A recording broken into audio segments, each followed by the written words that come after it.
மாணவிகளுக்கும் அன்பான இனிய காலை வணக்கம். இந்த ஒரு சிறிய கதை. அந்த கதையோட நோக்கம் பார்த்தீங்கன்னா, நேரத்தை யார் சரியாக பயன்படுத்துகிறார்களோ அவர்களே வாழ்க்கையில் உயர்ந்த இடத்திற்கு வருவார்கள். அதை பேஸ் பண்ணி ஒரு சின்ன கதை. என்ன கதைனா, ஒரு ஆஃபீஸ் இருக்கின்றது. அந்த ஆஃபீஸில் அந்த மேனேஜர் 2 முக்கியமான ஃபைல் எடுத்து அந்த ஆஃபீஸில் வேலை செய்யக்கூடிய இருவரிடம் கொடுத்து, அந்த ஃபைல் நீங்கள் 10 நாளுக்குள்ளே முடிச்சு என்கிட்ட கொடுக்கணும் அப்படின்னு சொல்கிறார். அவர் சொல்லி முடிச்சு 10வது நாள் என்ன பண்ணியிருக்காங்க, போய் அவர் 2 பேர்த்தையும் ஃபைல் கேட்டிருக்காங்க. அந்த ஃபைல் 2 பேருமே கொடுக்கும்போது பார்த்தீங்கன்னா, ஒருவர் நல்லா முடிச்சு நீட்டாக எந்த பிரச்சனையும் இல்லாமல் தெளிவாக அவர் எதிர்பார்த்ததை விட அழகாக முடிச்சு கொடுத்துட்டார். ஆனால் ஒருத்தர் பார்த்தீங்கன்னா, ஃபைலை சரியாக முடிக்காமல் அரைகுறையாக முடித்து தவறுகளும் முடித்து அவரிடம் சமர்ப்பிக்கிறாரு.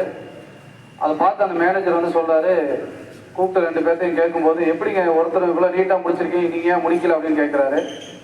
அதுக்கு அந்த நீட்டாக முடிச்சவர் என்ன பதில் சொல்கிறாருன்னா, ஐயா நீங்கள் கொடுத்த அந்த ஃபைல் 10 நாள், நான் டெய்லி கொஞ்சம் கொஞ்சமாக செய்யும்போது பார்த்தீங்கன்னா எனக்கு 8வது நாளே முடிஞ்சிருச்சு.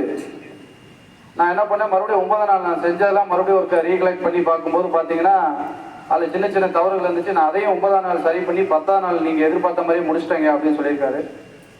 முடிக்காதவரை கூப்பிட்டு கேட்கும்போது அவர் என்ன சொல்லியிருக்காரு, ஐயா நான் 10 நாள் இருந்துச்சு, கொஞ்சம் கொஞ்சமாக முடிக்கிறதுக்கு போல நான் கடைசியாக முடிச்சுக்கலான்னு பார்த்தேன்.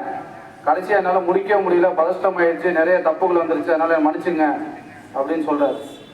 இந்த கதையிலேருந்து நமக்கு என்ன புரியுதுன்னா, நமக்கு கொடுக்கப்பட்ட கால அளவு 10 நாட்கள். 2 பேர்த்துக்குமே 10 நாட்கள் சரியான சம வாய்ப்பு தான் கொடுத்துருக்குது.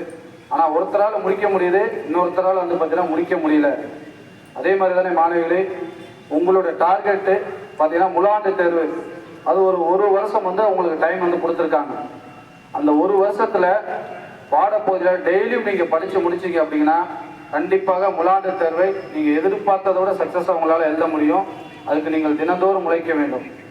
நீங்கள் அப்படி விட்டு இன்னொருவரை போல கடைசி நேரத்தில் முடிச்சுக்கலாம் அப்படி இருந்தீங்கன்னா உங்களால் கண்டிப்பாக சக்ஸஸ் பண்ண முடியாது.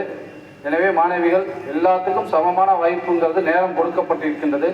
அந்த நேரத்தை யார் சரியாக பயன்படுத்துகிறார்களோ அவர்கள் வாழ்க்கையில் உயர்ந்த இடத்துக்கு வருவார்கள் என்று கூறி இந்த வாய்ப்புக்கு நன்றி கூறி விடைபெறுகிறேன். நன்றி, வணக்கம்.